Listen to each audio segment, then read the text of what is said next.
Bismillahirrahmanirrahim. Assalamualaikum warahmatullahi wabarakatuh. Selamat pagi teman-teman. Ketemu lagi ya di titik balik perubahan. Sebelum kita awali kelas kita pagi ini, marilah kita berdoa terlebih dahulu sebagai wujud kesyukuran atas nikmat, rahmat dan kepahaman dan kehidupan kita pagi ini. Berdoa silakan. A'udzubillahi minasyaitonirrajim. Bismillahirrahmanirrahim. Rabbi zidna ilma warzuqna fahma birahmatika ya arhamar rahimin. Amin. Ini hari terakhir ya sebelum kita puasa. Walaupun ada beberapa teman kita yang sudah makan puasa ya. Minta mohon maaf lahir batin. Kang, ini ada request. Ini adalah menjelang puasa. Ini minta tema pendasaran aku dan puasa, Kang. Supaya relate ya. Besok kita udah masuk bulan Ramadan ini. Mau Kang? Ya, Bismillahirrahmanirrahim. Assalamualaikum warahmatullahi wabarakatuh. Selamat pagi. Oke, kita lanjutin kembali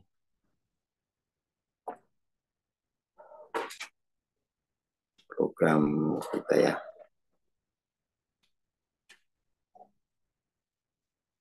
Jadi ada tuh yang udah puasa. Ada teman kita yang dari Muhammadiyah udah puasa hari ini. Oke. Kita lanjutin yang kemarin ya. Pendasaran aku dan puasa itu apa ya? Terlalu masih belum pas sih. Maksudnya sayanya yang belum bisa bikin. Kita lanjutin ini dulu. Jadi ada jalan pencerahan itu melalui jalan pikiran gitu ya. Dan yang melalui jalan pikiran ini tuh yang berpotensi bisa mempercepat. Karena dia itu kan setelah dia tempuh sendiri gitu kan, lalu dia bisa bagikan dengan cepat. Beda dengan misalnya jalan kayak pelayanan tanpa pamrih. Ini kan sifatnya itu kasuistik. Misalnya Mas Jamim menempuh jalur pelayanan. Kayak Bunda Teresa, ambil gitu. Kayak Bunda Teresa misalnya. Itu kan kemudian semua orang harus menjalani itu gitu. Dan itu kan memulai dari nol. Ya kan? Memulainya dari awal. Semua orang memulai dari awal. Cuman kalau kita pakai jalur pikiran, itu prosesnya kan sudah di kategori-kategori, sudah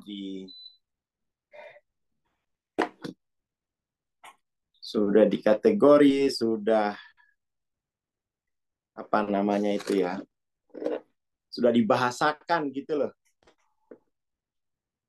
Halangan-halangannya itu sudah terbahasakan. Lalu dalam bahasa itu kan dia ada struktur makna, ya kan? Nah, di situ akan lebih cepat proses pencerahan kolektif itu. Kenapa? Dia terbahasakan. Kayak misalnya gini, dalam bahasa Muna ya, orang kan misalnya survive, adaptif, kreatif. Ini kan bagi sebagian orang ini nggak jelas loh. Kayak apa sih sebenarnya survive itu? Adaptif itu kayak apa sih? Kreatif itu kayak apa sih coba?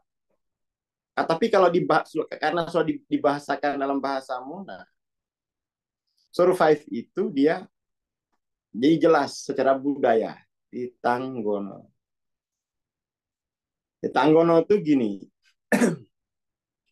misalnya Mas Jamil nanggung anak-anak, itu loh. Itu anak-anaknya survive itu kan, karena masih ditanggung. Niatnya masih ditanggung oleh yang lain gitu. Itu survive, masih ditanggung. Nanti kalau adaptif itu dia de degiu itu pergi bekerja, bekerja dia, degiu mengumpulkan, mengumpulkan, ninggalin rumah gitu ya. Jadi kayak binatang ternak, degiu ini. Dia nih keluar kandang, baru dia pergi mengumpulkan makanannya. Nanti kalau udah penuh hari itu balik lagi kandang besok gitu. Itu degiu itu gitu, adaptif. Kalau kreatif saja itu sudah devo, bt. Itu kreatif. Kamu harus mengaktualkan. Ini dari tata bahasanya aja itu sudah mengerti orang sana. Ini awalan-awalannya saja itu udah ini, udah udah jelas gitu. Jadi pada akhirnya orang uh, ini kami ternyata selama ini survive ya, nggak mau karena bagi orang sana itu ini memalukan. Kalau ini melelahkan, melelahkan, bodoh. Nah ini baru yang memuaskan gitu. Memuaskan. Nah, itu contoh ya, contoh kalau kita melalui jalan pikiran itu kesadaran itu sudah terkategori dengan baik, tinggal diterangkan sehingga orang sana nggak mau dia, orang bodoh pun, nah sekolah pun aku nggak mau di sini. Di sini juga ya ini sementara aja. Gimana caranya yang ini gitu? Karena sudah ada emosi kulturalnya, sudah ada emosi kultural, sudah ada.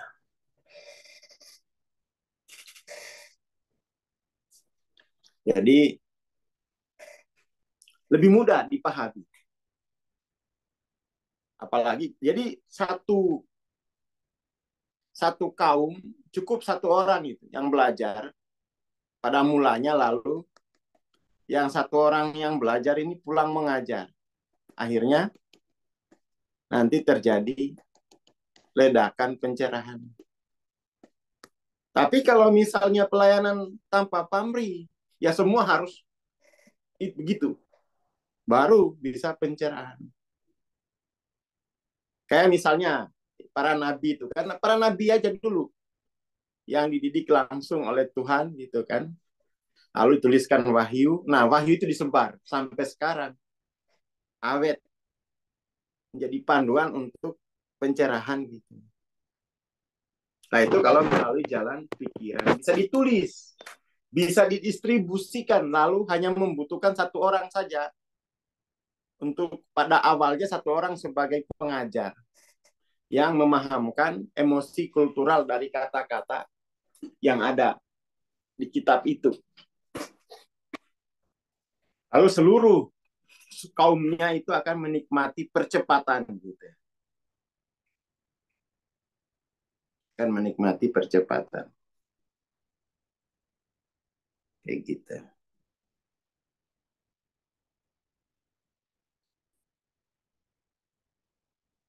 Seperti itu ya. Tapi ya jalan lain juga memungkinkan, tetapi ini selalu startnya itu dari, karena kalau pelayanan itu dia tidak ada dokumentasi, jadi tidak ada akumulasi gitu. akumulasi dari jejak sebelumnya, ya kan? Tidak bisa didistribusikan gitu. Udah kono. Boleh minum petang udang. Seperti itu.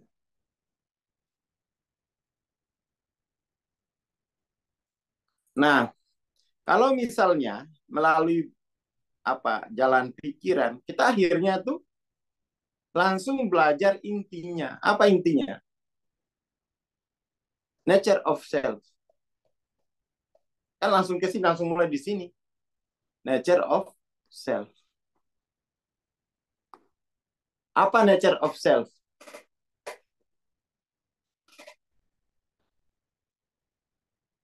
Nature of self itu cuma ada dua makom kan.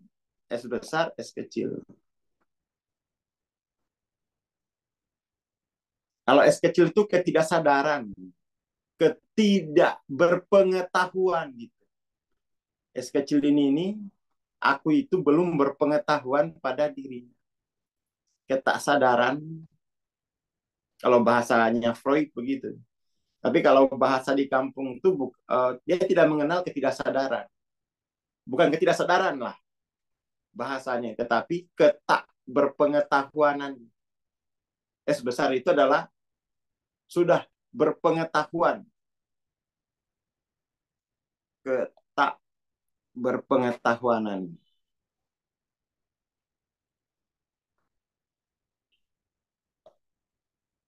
Pada dirinya. Akhirnya terjadilah kesalahan. Sementara S besar itu keberpengetahuanan pada dirinya.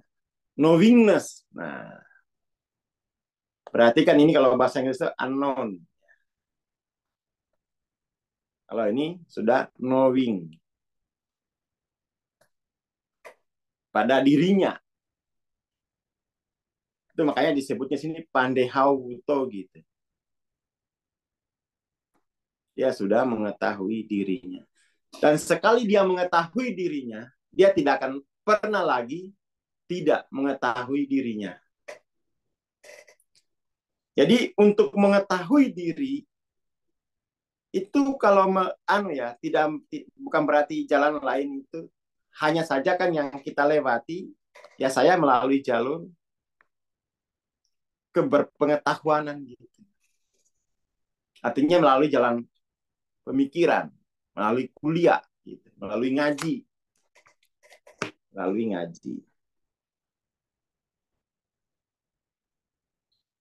Ya kira-kira gitu. Jadi kamu cukup tahu ketaksadaran itu apa saja yang kamu alami, kesadaran itu apa saja. Udah, kamu akhirnya bisa mawas karena sudah tahu ilmu mengenai nature of self. Seperti itu.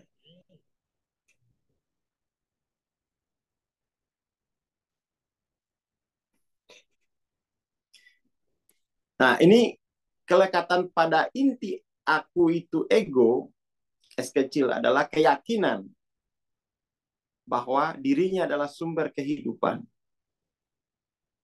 Jadi menyerahkannya tampak seakan-akan orang sedang menyerahkan kehidupan pada Tuhan. Jadi memang kalau S besar itu kan,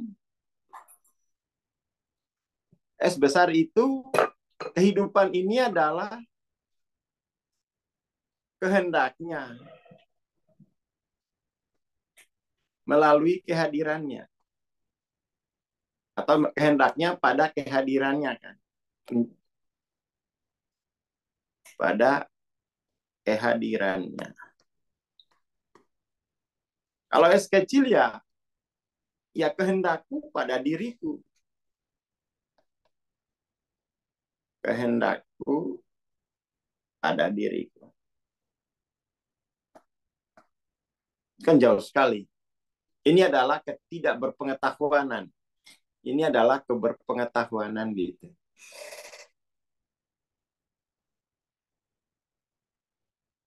Jadi, maka kemudian tuh solusinya adalah tak berpengetahuanan pada diri itu harus diselesaikan. Tak berpengetahuanan itu harus dituntaskan. Setelah tuntas dia menjadi berpengetahuan pada diri. Dia sudah berpengetahuan pada dirinya. Ya sudah dia hidup dengan keberpengetahuanan tadi gitu. Makanya setelah belajar kesadaran tuh sudah tidak bisa lagi pura-pura bodoh, itu nggak bisa lagi. Karena sudah berpengetahuan dia. Meskipun kadang belum sempurna pengetahuannya. Masih harus menjalani fase keberpengetahuanan selanjutnya. Gitu. Masih harus menjalani fase itu. Jadi, ketahui yang kesalahan. Ungkap kesalahan. Kalau udah bisa mengungkap kesalahan, itu berarti dia sudah berpengetahuan pada kesalahan tadi.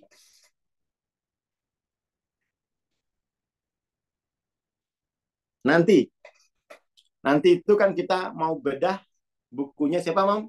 Sefali kan? Iya, Sefali kan Jam berapa radikal. sih kok sempat-sempatnya Jam 9. note BP gitu loh? Jam berapa dia? Enggak, jam 9. Oh, jam 9. Yeah. Itu nanti itu Sefali itu kan apa ya? Ini sebenarnya itu audiennya ya perempuan gitu. Perempuan tuh dia akan cerita sebuku setebal berapa ratus halaman ini ya. Yaitu cerita betapa perempuan itu sangat sulit untuk tercerahkan gitu. Sangat-sangat sulit dalam tradisi, dalam budaya patriarki gitu ya. Sangat sulit untuk berpengetahuan mengenai dirinya karena perempuan itu sudah diikat oleh budaya bahwa kamu harus melayani kebudayaan saja. Kamu nggak usah berpengetahuan pada dirimu. Kamu Sefali, coba nanti kita lihat ya. Tapi ini juga panjang ini, Mas. Nah, kalah panjangnya dengan buku Awakener. Ya, tapi saya akan ya, kita lanjutin aja terus gitu. Karena ini memperlihatkan gitu. Betapa perjuangan jiwa manusia itu tidak akan pernah padam untuk mengetahui dirinya sesungguhnya gitu. Dia tidak bisa dipadamkan oleh apapun. Mungkin tidak semua orang bisa menempuh jalur yang berat itu. Tetapi pada intinya selalu ada. Gitu. Mungkin tidak semua orang, tapi selalu ada. Terutama ini perempuan gitu. Karena memang perempuan ini ya dalam budaya patriarki itu kan dia apa ya? Pokoknya kamu nggak usah menemukan, nggak usah berpengetahuan pada dirimu, urus aja yang sudah menjadi ini urusanmu. Tapi Sefali kemudian ya karena nggak bisa kayak begitu, namanya orang gitu ya. Dia lahir ke dunia itu, dia tidak mungkin bisa menunaikan kewajiban-kewajibannya sebagai manusia.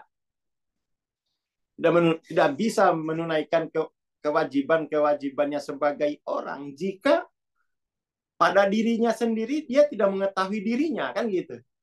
Nggak mungkin. Nggak mungkin.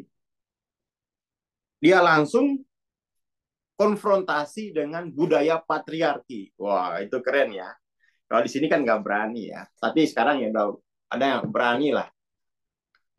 Berani mengkopio itu itu sekaligus mengkonfrontasi budaya patriarki yang selama ini sudah mapan.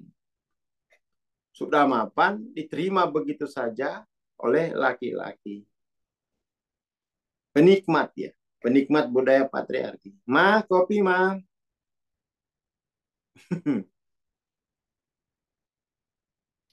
Jadi, tapi kalau perempuan itu mengetahui dirinya, dia akan mampu menunaikan kewajiban jiwanya, baik secara individu, keluarga. Nggak usah pakai ma, kopi ma, udah siap semua itu. Kalau dia tercerahkan, dia tahu bagaimana kehidupan ini, kehidupan dunia ini biar dijalani dengan mudah hari ini. Kan gitu. Dia tahu. Tapi kalau dia nggak mengetahui dirinya, dan kamu halang-halangi, ya itu. Makin lama makin tua, makin lama makin tidak berdaya. Gitu. Udah. Nanti kita coba itu ya, kita coba. Kuliti. Senang, jarang-jarang loh. Kita itu tahu ada tokoh perempuan kan. Hawking gitu kan. Tokoh perempuan jarang-jarang. Indonesia butuh banyak dari golongan perempuan yang tercerahkan gitu. Itu harus.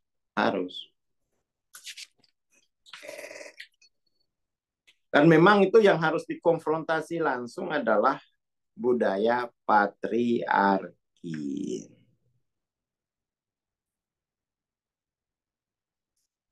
Oke.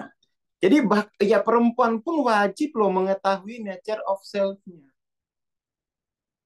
Biar apa? Biar dia punya vitalitas untuk memperagakan keilahiannya pada dirinya, pada keluarganya. Jangan kok dianggap saingan. Nanti kalau tercerahkan aku ditinggal. Ya enggak. Justru nanti akan menyembuhkanmu kok. Jangan meragukan integritas perempuan pada kehidupan. Justru dalam kenyataannya itu justru laki-laki yang nggak punya integritas. Baru aja 702 hari. Ini kayaknya perlu nambah 02 nih. Baru aja 702 hari. Udah kebayang kayaknya ini bisa nih nambah 02 nih.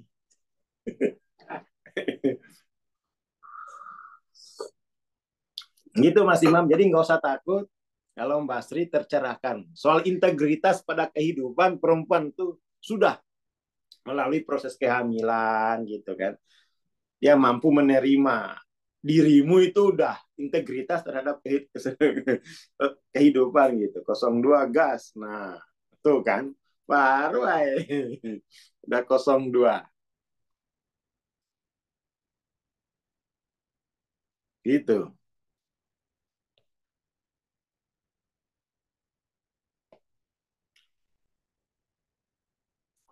Jadi muncul pertanyaan mengenai sumber kemampuan untuk menyadari kemenjadian.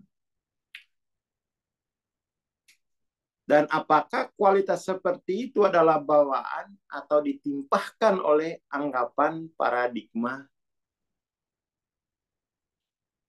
Sunni? Apa ini? Oh, anggapan ya. Orang bertanya dengan kualitas apa hal abstrak bisa dilihat. Dan bukankah keberpengetahuanan itu sendiri hanyalah tingkat abstraksi yang lebih tinggi? Sekali lagi, walaupun pertanyaan-pertanyaan ini tampak akademis bagi kecerdasan, sangat dialami ini merupakan prioritas dan sangat transformatif sebagai cahaya dari tingkat kesadaran. Jadi keberpengetahuanan pada diri itu dia bukan tingkat abstraksi, tapi lebih kepada keterungkapan gitu. Tidak bisa dia tingkat abstraksi. Jadi keberpengetahuanan pada diri itu berbeda dengan mengetahui benda-benda atau hukum benda-benda. Jadi tidak cukup hanya abstraksi. Jadi nggak usah abstraksi. Nah itu lagi kan.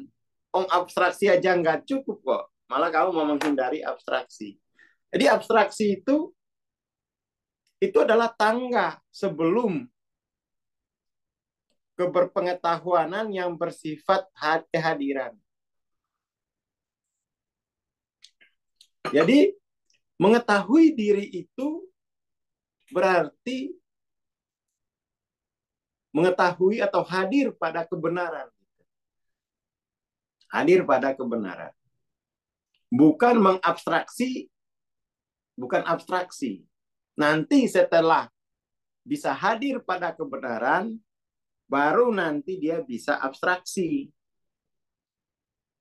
Bisa mengabstraksi kebenaran kalau sebelumnya dia sudah belajar abstraksi.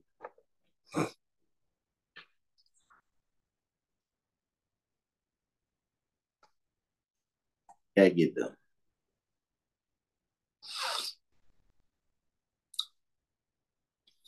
Jadi, dan itu memang ini pengetahuan mengenai pencerahan ini sudah cetok gitu. Mulai dari nature of self. Pelajari. Ungkap ketasadaran itu. Tapi kita ketasadaran ini kan istilahnya Freud. Kalau di Muna itu nggak pakai istilah ketidaksadaran. Dia pakai ini istilah bore. Bore itu masih bodoh dengan dirinya sendiri gitu. Bore namanya. Dia bore. Es kecil ini bore ini. Meskipun dia cerdas di bidang matematika. Ya cerdasnya di situ, tapi pada dirinya dia masih bore. Kalau ini pandai statusnya. Jadi dia tidak menggunakan kata ketidaksadaran, tapi itu maksudnya ya sama.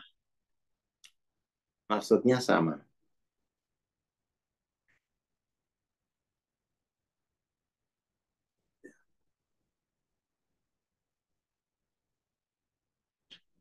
Jadi ya, itu dia kalau es kecil ini bore, solusinya harus pandai. Bore ini sebenarnya tuh dia masih ya kalau pandai ini dia jadi alim. Dia jadi alim. Kalau bore itu ya tak berpengetahuan. Bore. Tidak mengetahui, tidak mampu membedakan apapun gitu bore itu. Tak mampu membedakan. Tak mampu mengenali. Kalau bahasa kitanya tak mampu identifikasi gitu. Kesadaran itu berarti tak mampu identifikasi. Itu bore ya, bore. Kalau pandai itu sudah alim ya dengan dirinya.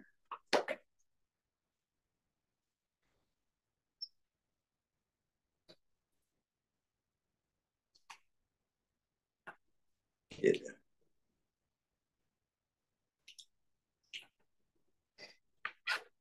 Oke ya.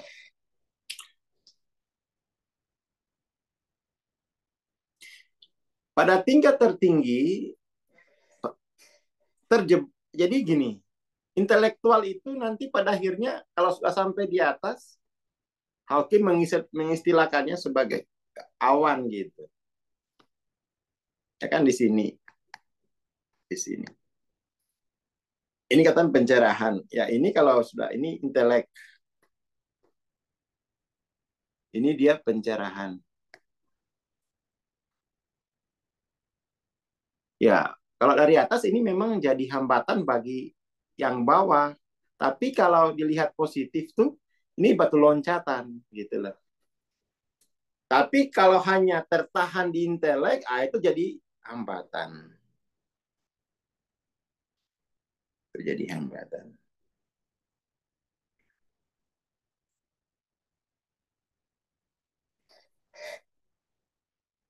Itu ya.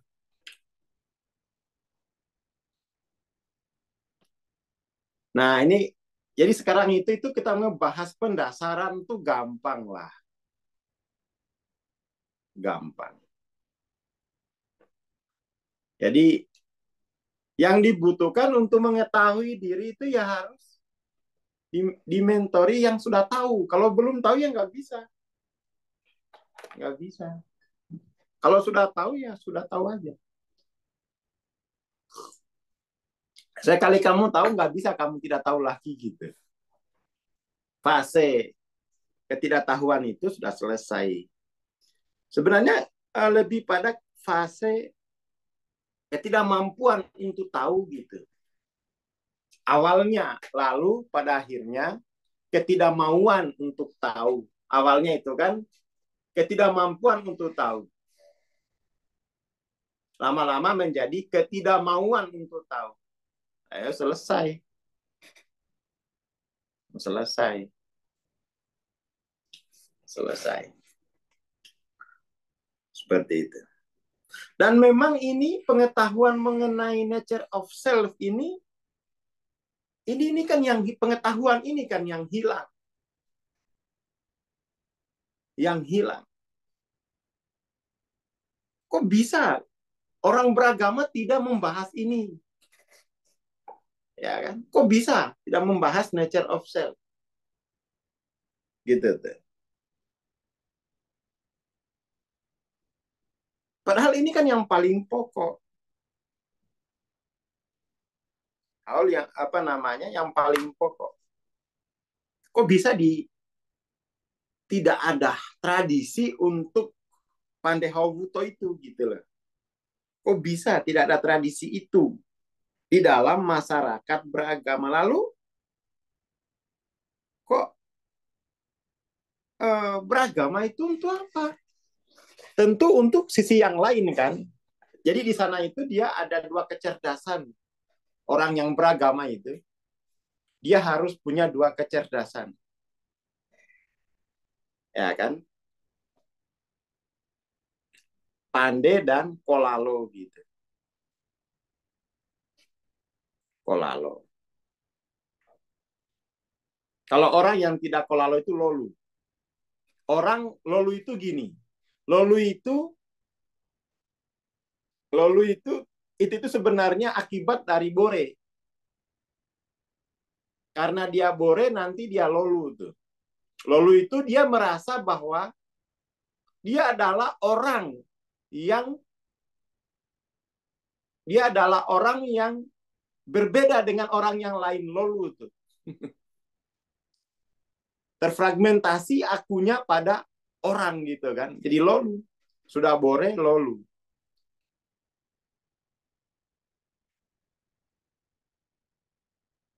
Dia lolu itu tidak sadar wholeness.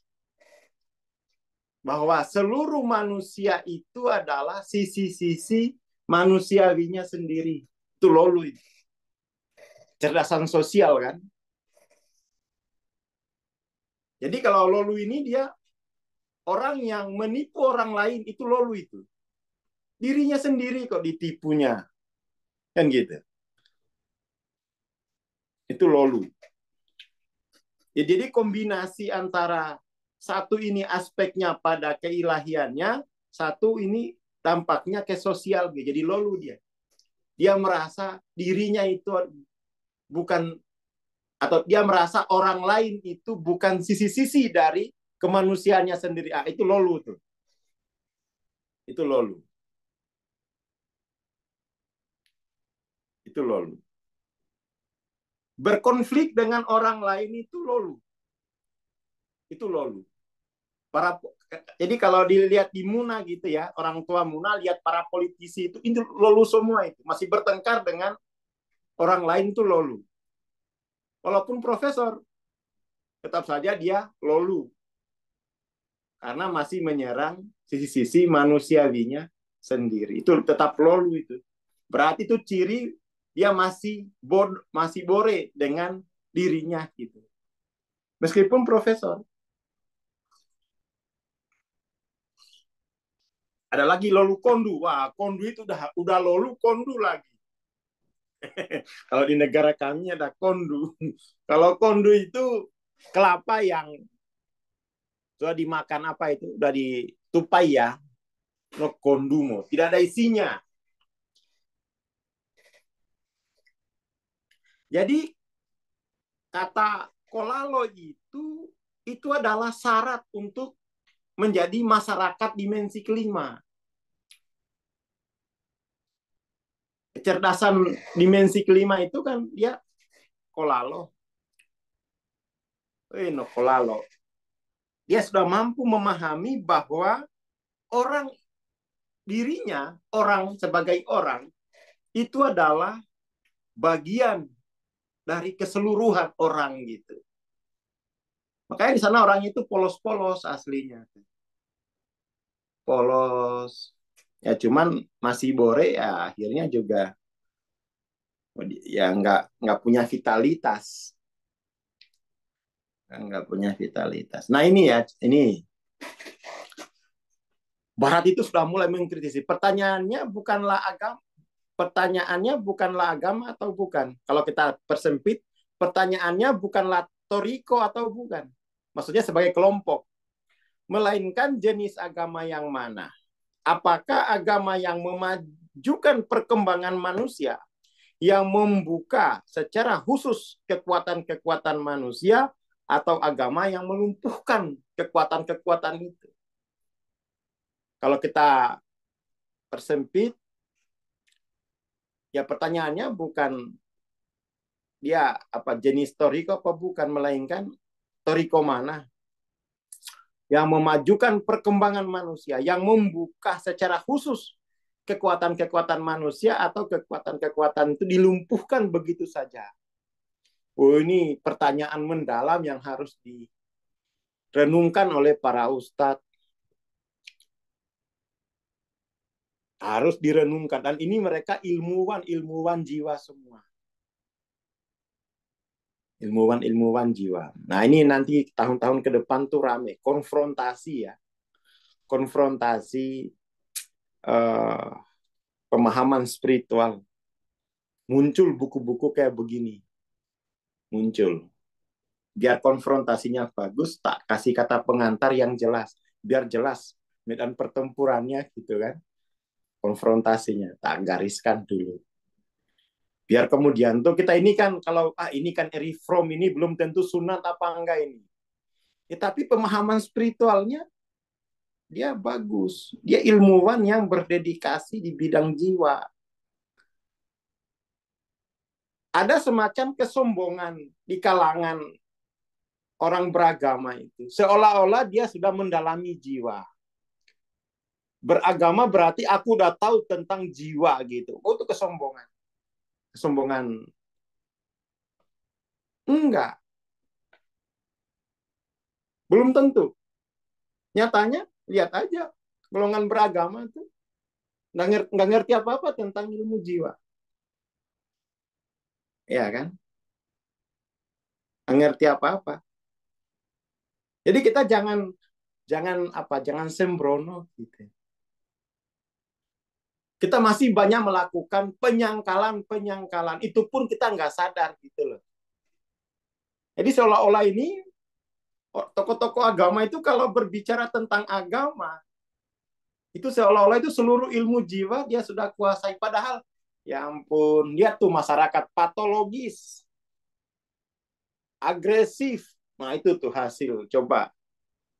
Itu hasil ngaji-ngaji itu. Agresif, permisif, gitu. Permisif. Masih ditanggung oleh negara. Nah, ini ya, ditanggono. Masih ditanggung, mana tadi itu ya? Mana bahasa saya? Nah, masih ditanggung oleh negara. Masih dikopio oleh dunia adaptif. Belum bisa kreatif. Belum bisa devobete. Mana hasilnya? Mana hasilnya? Nggak ada. Nggak ada hasilnya. Ngaji tiap hari. Hasilnya belum kelihatan. Bukan tidak berguna ya. Belum terlihat. Masih tetap di sini. Terus ngaji ini untuk apa? Kenapa nggak dibikin langsung ke sini? Orang beragama itu. Langsung devobete. Nabi kan dia mengajak masyarakat itu devobete. Bukan degiu, bukan apalagi di Tanggono. Ini kan di Tanggono ini kaum mufta, apa namanya? mustadafin ya. Kitanggono ini kalau bahasa Qur'annya itu dia ini saya apa mustadafin apa kaum kaum lemah. Tolong dibantu apa bahasa Arabnya itu, Mas King.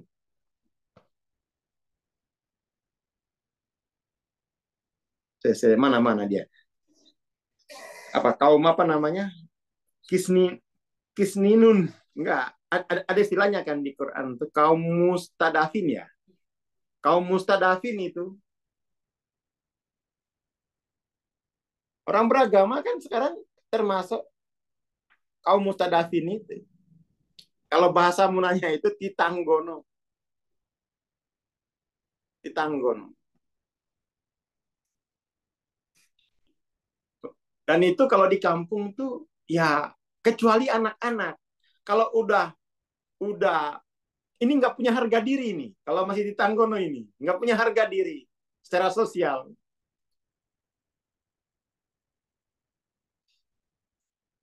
Dan itu memang harus disekolahkan dia untuk menjadi mefobeteno gitu.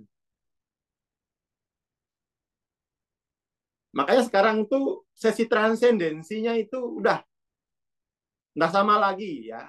Jadwal transendensi saya akan melakukan ujian. Saya uji pendasaranmu udah bagus belum. Jadi transendensi sekaligus saya uji. Uji pendasaran, habis itu kamu langsung sebagai yang mefobeteno, tidak lagi di sini, tidak lagi di sini. Agama kan begitu.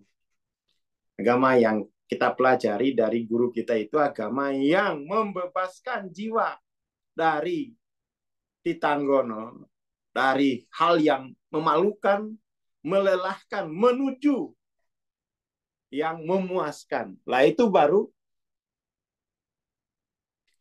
yang agama yang begitu kan Nabi pada awalnya itu kan.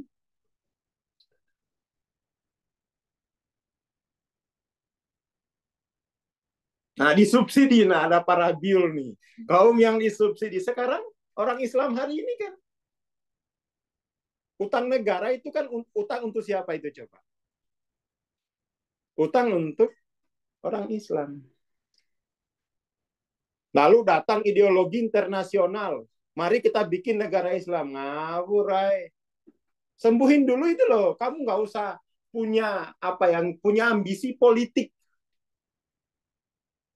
Kamu nggak usah punya ambisi politik apapun. Kalau bisa, sembuhin tuh jiwanya orang Islam. Dari golongan Titanggono menjadi golongan Mefobeteno. Nah, sembuhin aja. Itu pasti orang senang. Sembuhin. Itu orang negara manapun kamu datangi itu pasti senang. Kenapa? Ini pada akhirnya mereka nggak punya kepentingan politik, tetapi punya kepentingan kemanusiaan apa? Membawa status jiwa dari kalau ini ya, kalau kita lihat ini adalah kecerdasan spiritual level 3. Level 3, level bocah. Ini level 2. Ini level 1. Bisa nggak kita ini agama itu yang level 1 ini loh umatnya. Ya, kan? Mefobeteno. Makanya dia kalau di Muna itu dulunya ya, peradaban Muna itu pertama kalinya itu rajanya diberi nama Beteno Netombula gitu. Peradaban itu harus defobete. Jangan degiu, aduh capek degiu itu.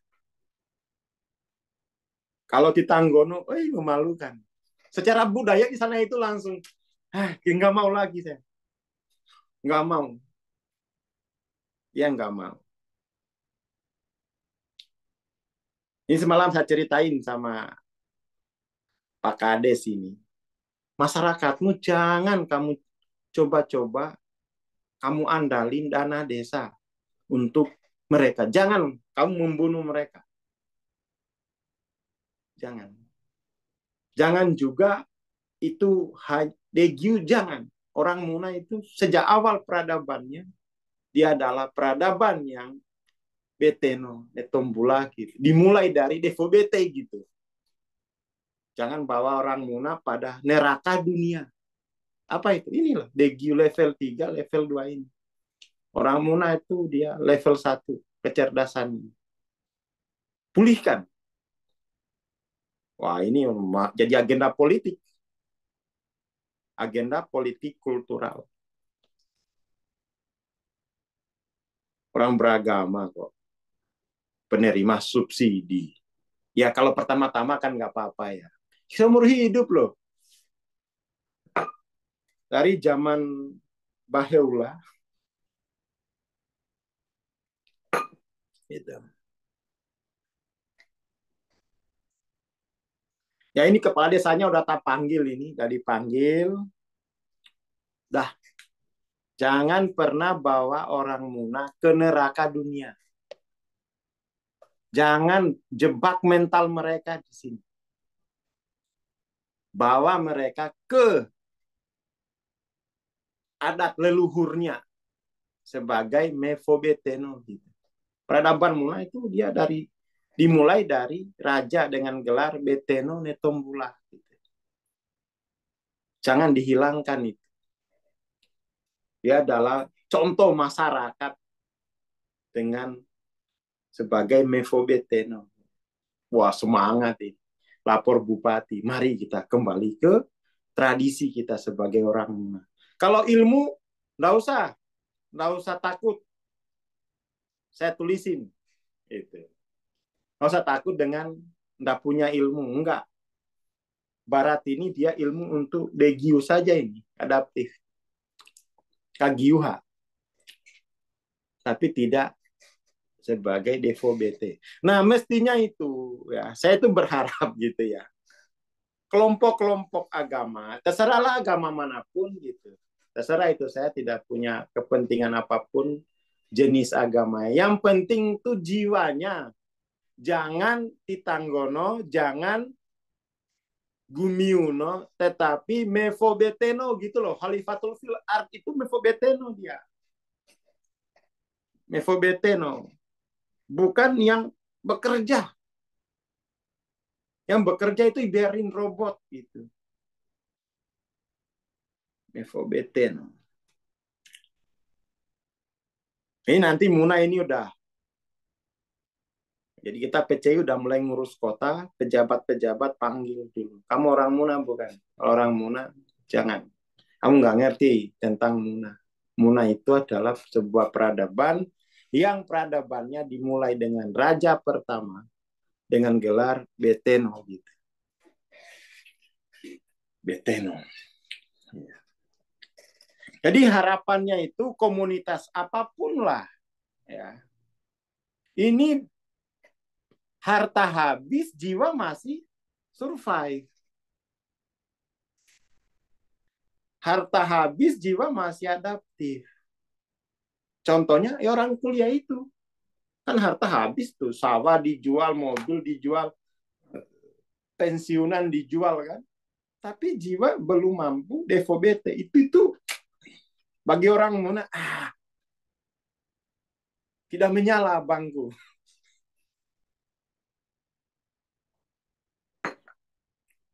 Tidak menyala. Harus devo bete. Nah, kalau masyarakat itu ya, komunitas-komunitas se-Indonesia langsung menuju jiwa devo bete, wah, Indonesia 450 lah negara. Negara dengan LOC masyarakat tertinggi di dunia. Masyarakat dimensi kelima. Kenapa? Semua orang harus devo bete. Dan ini dia kalau di Muna itu emosi kulturalnya ini loh, memalukan. Minta-minta itu memalukan. Nggak ada kok pengemis orang Muna itu, nggak ada.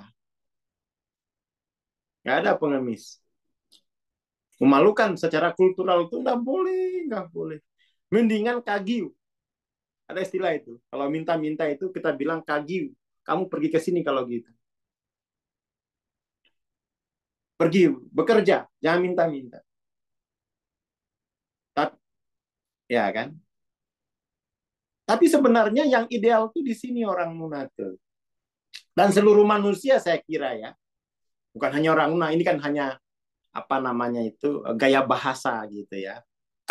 Semua manusia, semua kelompok agama, kelompok apapun, PNS harus mampu Devo BT.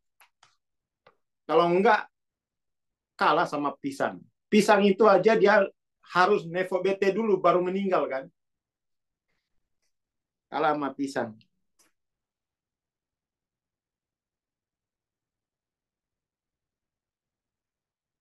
Seperti itu. Kayak gitu ya Mas Camim ya. Jadi Ya, Kang. puasa ini mari kita jadikan Ramadan ini gitu ya.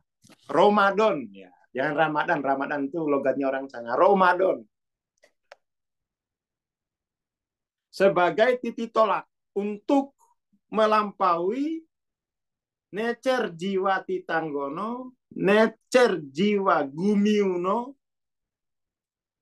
menjadi nature jiwa Mefobeteno. Nah itu spirit Ramadannya itu. Dan agama itu begitu. Saya belajar di kampung ya begitu, belajar sama Mbah Hadi ya begitu. Agama itu begitu. Kamu nggak usah neko-neko. Agama itu harus jiwamu mampu nefobetek. Begitu. Mbah itu kalau nefobetek kesembuhan, waduh, bismillahirrahmanirrahim, godong dadap, kalah ilmu dokter. Fobete. Seperti itu. Ya, agama tangan di atas lebih baik daripada tangan di bawah.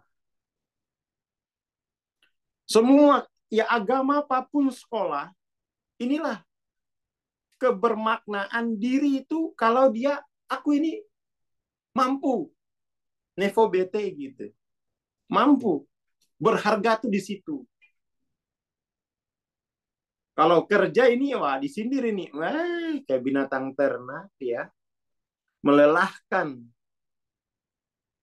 Nah, manusia itu siapapun, tidak hanya orang Muna. Idealnya itu di sini. Idealnya itu di sini. Kenapa? Ah, saya tanya. Kenapa? Kenapa Adam itu disujuti malaikat? Karena Adam itu mampu nevobete pogau. Itu dia itu. Kalau bahasanya begitu. Adam disujuti malaikat karena Adam mampu nevobete pogau.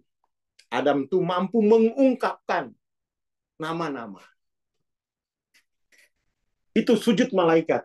Nggih, saya siap melayani dan Adam itu, mulianya Adam itu karena mampu nevobete pogau. Nah, tulis ya, tulis orang Muna, mana orang Muna nih? Ya kan? Mulianya Adam itu terhadap seluruh makhluk lain karena Adam itu mampu nevobete pogau. Oke, itu dulu pagi ini ya. Selamat. Tapi nanti habis ini kan ada acara lagi sejam. Double-double Mas Jami.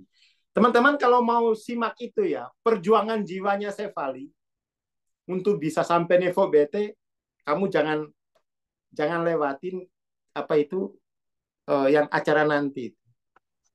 Ngutang-ngutang itu nggak apa-apa. Saya rekomendasikan ngutang-ngutang nggak apa-apa, wes. Biar tahu perjuangannya Nevo BT itu loh. Soalnya kan gini, di masyarakat itu kan kita itu nggak pernah dengar bahwa kamu harus Nevo BT itu kan nggak pernah kan. Ya kan kita ya TBP Mas Canimi kita. Sama YKD itu sekarang kencang dia itu.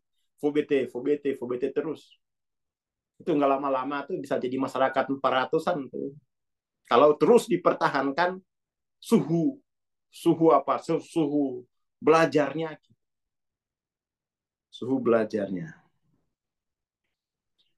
Dan itu memang harus dipapari terus dengan ilmu yang sefrekuensi gitu. Pokoknya saya kalau bukunya itu udah frekuensi, walaupun bagus kata orang enggak ini enggak ndak menghangatkan komunitas ini. Cari yang menghangatkan gitu. Jadi makin makin kuat kamu. Oh iya ya, Sefali ngomong ini. Merasa beruntung akhirnya aku tahu. Aku itu master dengan ilmu yang diomongin Sefali. Gitu. Tapi kalau nggak begitu, nggak usah walaupun bagus. Oke, itu dulu. Assalamualaikum warahmatullahi wabarakatuh. Waalaikumsalam warahmatullahi wabarakatuh. Terima kasih Bang Aswar, terima kasih teman-teman. Ya sekali lagi ya, ini mohon maaf lahir batin. Insya Allah kita besok akan masuki bulan Ramadan ya. Dan nanti jangan lupa jam 9 kita direct kelas Radical Awakening. Ini sangat rekomendasi buat para ibu-ibu, perempuan, dan sejenisnya. Terima kasih. Assalamualaikum warahmatullahi wabarakatuh. Selamat pagi dan selamat beraktivitas.